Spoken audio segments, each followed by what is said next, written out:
জীবন হলো আত্মিক সুখের বিষয়। যখন আপনি কোনো শ্রেষ্ঠ কাজ করেন, আপনার মন আপনাকে বলে দেবে যে আজ আপনি কোনো শুভ কাজ করেছেন।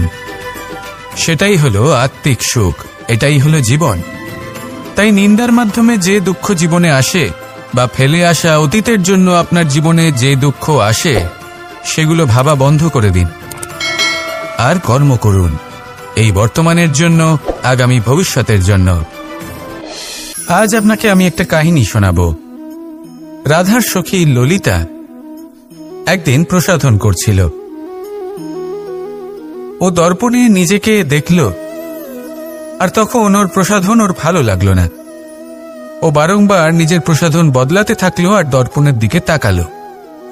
কখনো ফুল বদলালো, কখনো বস্ত্র বদলালো, কখনো আভূষণ বদলালো, কিন্তু কিছুতেই নিজের প্রসাধন ওর ভালো লাগলো না।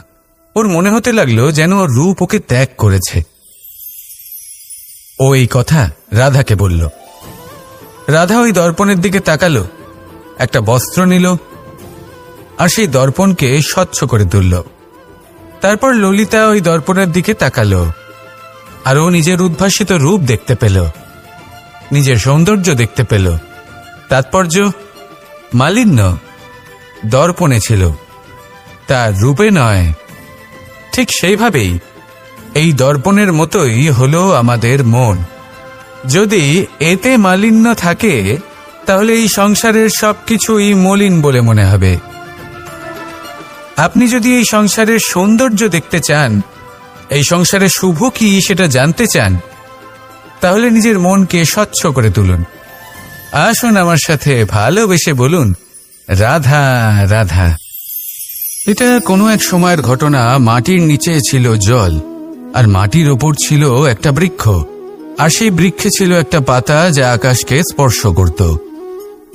যখনই কোনো ব্যক্তি আসতেন, সেই পাতাকে দেখে তার প্রশংসা করতেন। তাই বলে, আকাশে সোনার মেঘ কত ছবি আঁকে, আপনার নাম কবু লিখে নাহি রাখে। অর্থাৎ প্রতিনিধি ওই বৃক্ষের পাতাকেই মনে করা হতো, সব প্রশংসা ওই পাতাকেই করা হতো। যেখানে চোখের আড়ালে থাকা সেই জল মাটির নিচে থেকে নিঃস্বার্থভাবে নিজের কাজ করে যেত, সেই বৃক্ষকে শক্তি প্রদান করত। কয়েকদিন পরে সেই পাতার অহংকার হতে শুরু করল।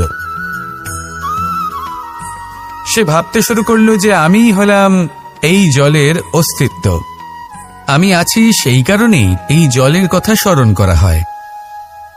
আর কিছুদিন পরে সেই বৃক্ষ সেই জল শোষণ করা বন্ধ করে দিল, এবং সর্বপ্রথম মৃত্যু হল সেই পাতার। সেই পাতা যা আকাশকে স্পর্শ করছিল, তা ঝরে মাটিতে পড়ে গেল। আর প্রত্যেক ব্যক্তি তার ওপর দিয়ে হেঁটে চলে যেত, তাকে দেখে আর কেউ প্রশংসা করত না। সেই জন্য জীবনে কখনো অহংকার করবেন না। বিশেষ করে তাদের কখনো অহংকার প্রদর্শন করবেন না যাদের কারণে আপনি সাফল্য লাভ করেছেন, যারা আপনার জীবনের আধার। চিরকাল তাদের প্রতি কৃতজ্ঞ থাকুন, তাদের সাথে সম্পর্ক বজায় রাখুন, তাদের সাহায্য করুন, আর আমার সাথে ভালোবেসে বলুন, রাধা রাধা। আপনি কখনো কখনো নিশ্চয়ই কোনো ব্যক্তিকে এটা বলতে শুনেছেন, বা আপনি নিজে বলেছেন বা ভেবে দেখেছেন যে আমি আমার নিজের জীবনে যেটা করতে চেয়েছিলাম সেটা করতে পারলাম না, যে লক্ষ্য অর্জন করতে চেয়েছিলাম সেটা অত্যন্ত কঠিন ছিল, আমি এগোতে পারলাম না, আদি ইত্যাদি। আমরা সবাই কখনো না কখনো ভাবি যে লক্ষ্য আমরা নির্ধারণ করেছি সেটা আমাদের পক্ষে অত্যন্ত কঠিন, প্রায় অসম্ভব। আমাকে বলুন, যে প্রত্যেকটা বস্তু বা সাফল্য যা কিছু আপনি কামনা করেছেন, কোনোটাই কি সরল ছিল?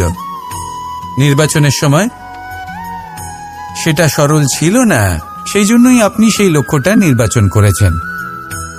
কারণ সংসারের যে কোনো বস্তু বা কোনো সাফল্য যদি খুব সহজে পাওয়া যায় বা কম চেষ্টা করেই লাভ করা যায়, সেটা আমাদের ততটা সন্তুষ্ট করে না। সেই জন্য আমরা জেনে বুঝেই কঠিন লক্ষ্য নির্বাচন করি, কারণ সেই লক্ষ্য আমাদের প্রতিস্পর্ধা এবং সংঘর্ষের সম্মুখীন করে, যার সম্মুখীন হয় অগ্রসর হওয়ার পরে আমরা আরো বেশি শ্রেষ্ঠ হয়ে উঠি। সেই জন্য কিছু অসম্ভব কিনা সেই বিষয় চিন্তা করবেন না। শুধু অগ্রসর হতে থাকুন, নিজের কর্ম করুন, সেই লক্ষ্যকে প্রাপ্ত করুন, আর আমার সাথে ভালোবেসে বলুন, রাধা রাধা। প্রত্যেকটি মানুষ জীবনে কখনো না কখনো এই কথাটা নিশ্চয়ই শুনেছেন যে ভাগ্যের থেকে বেশি আর সময়ের পূর্বে কিছুই পাওয়া যায় না। আর এটা সত্যিও বটে, কিন্তু এর থেকেও বড় একটা সত্যি আছে, আর সেটা হলো যে আপনি নিজেই নিজের ভাগ্য রচনা করতে পারেন নিজের কর্মের দ্বারা। যেমন ধরুন, যদি আপনার ভাগ্যে কোনো জিনিস না থাকে তাহলে সেটা এসেও চলে যাবে, আর যদি ভাগ্যে কিছু থাকে তাহলে তা নিজেই আসবে, যদি আপনি সেই কর্ম করেন। যেমন ধরুন পাণ্ডবরা, ওনাদের জীবন কি ছিল, ওনাদের সাথে কি হয়েছিল? ওনাদের পিতা বনবাসী হয়েছিলেন, অকাল মৃত্যু লাভ করেছিলেন। এবার এটাই যদি ওনারা নিজেদের ভাগ্য বলে মেনে নিতেন আর কিছুই না করতেন, তাহলে মহাভারতের সেই যুদ্ধে জয়লাভ করে সমস্ত ভূমণ্ডলের স্বামী কি করে হয়ে উঠতেন? অর্থাৎ হতে পারে সিংহ বনের রাজা, কিন্তু শিকার নিজে পায়ে হেঁটে তার কাছে আসে না। সেই ভোজন লাভ করার জন্য সিংহকে কর্ম করতেই হয়। তাহলে আপনার ভাগ্যে যেটা আছে সেটা আসবে, কিন্তু কর্মের জোরে আসবে। তাই কর্ম করতে থাকুন আর আমার সাথে ভালোবেসে বলুন, রাধা রাধা। মানুষ যখনই কোনো কাজ করেন তখন ওনার মনে একটা প্রশ্ন অবশ্যই আসে যে এই কাজের পরে লোকে নিন্দা করবে নাকি প্রশংসা করবে। এই বিষয়ে ভাবতে ভাবতে ওনারা এটা বুঝতে ভুলে যান যে নিন্দা এবং প্রশংসার বিষয় ভেবে ওনারা নিজেদের একাগ্রতা এবং সমর্পণ দুটোই হারিয়ে ফেলেন। নিন্দা হবে ভেবে ভয় পাওয়ার কি প্রয়োজন? নিন্দাতে অনুচিত কি আছে? উচিত দৃষ্টিভঙ্গি দিয়ে ভেবে দেখুন। নিন্দা এবং প্রশংসা এই দুটোই হলো অনিবার্য। নিন্দা যখনই হয় তখন যে যাই বলুক না কেন, আপনি একটা সুযোগ লাভ করেন, একটা সুযোগ নিজের ভুল বুঝতে পারার, সেটা শুধরে নিতে পারেন, নিজের পথ বদলে নিতে পারেন আর সাফল্যের পথে অগ্রসর হতে পারেন। একটা শিক্ষা পাওয়া যায় এই নিন্দা দ্বারা। আর যখন প্রশংসা লাভ হয় তখন আমাদের মন আনন্দে ভরে ওঠে। এই দুটোই অত্যন্ত প্রয়োজনীয়। সেই জন্য নিন্দা এবং প্রশংসার এই খেলায় জীবনের অঙ্কটা বদলে ফেলবেন না, সেটা অনুচিত হবে। কারণ জীবন না শুধু নিন্দার বিষয় আর না শুধু প্রশংসার, জীবন হলো আত্মিক সুখের বিষয়। যখন আপনি কোনো শ্রেষ্ঠ কাজ করেন, আপনার মন আপনাকে বলে দেবে যে আজ আপনি কোনো শুভ কাজ করেছেন।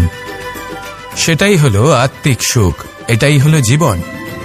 তাই নিন্দার মাধ্যমে যে দুঃখ জীবনে আসে বা ফেলে আসা অতীতের জন্য আপনার জীবনে যে দুঃখ আসে, সেগুলো ভাবা বন্ধ করে দিন আর কর্ম করুন এই বর্তমানের জন্য, আগামী ভবিষ্যতের জন্য। আসুন আমার সাথে ভালোবেসে বলুন, রাধা রাধা। দেখুন, এটা তো সবাই করে থাকেন, ধনের কামনা করা, ধন অর্জন করা, ঈশ্বরকে ধন্যবাদ জানানো, সবাই করেন, কিন্তু ফল সবাই পান না। কারণ বেশিরভাগ মানুষই পেছনে ফিরে তাকিয়ে এটা ভাবেন যে আমরা তো জীবনটা যাপনই করলাম না। এই জীবনে সবকিছু আছে, সম্পত্তি আছে, স্বাচ্ছন্দ্য আছে, সাফল্য আছে, শুধু সুখ আর শান্তি নেই। এবার এরকমটা কেন হয়? এর পেছনে কারণটা কি? কারণ হলো এটাই যে জীবনে বাঁচার যে বিধি আপনি নির্বাচন করেছেন তা কিছুটা অনুচিত। জীবনে কিভাবে বাঁচা উচিত, জীবনযাপন কিছুটা রীতি মেনে করা উচিত। অর্থাৎ সবাইকে ভালোবাসুন, কারোর সাথে ছলনা করবেন না, সম্পর্ক গড়ে তুলুন, তা পালন করুন। যদি ধন অর্জন করতে চান তাহলে নীতি মেনে করুন, ভেবেচিন্তে পরিকল্পনা করে। আবার বলবো, কারোর সাথে কোনো ছলনা নয়, কোনো অনুচিত কর্ম করবেন না ধন অর্জন করার জন্য। আর যদি ঈশ্বরকে ধন্যবাদ জানাতে চান তাহলে প্রীতি দ্বারা করুন। আর যে ব্যক্তি রীতি, নীতি আর প্রীতি এই তিনটি ভাব বুঝে উঠতে পারে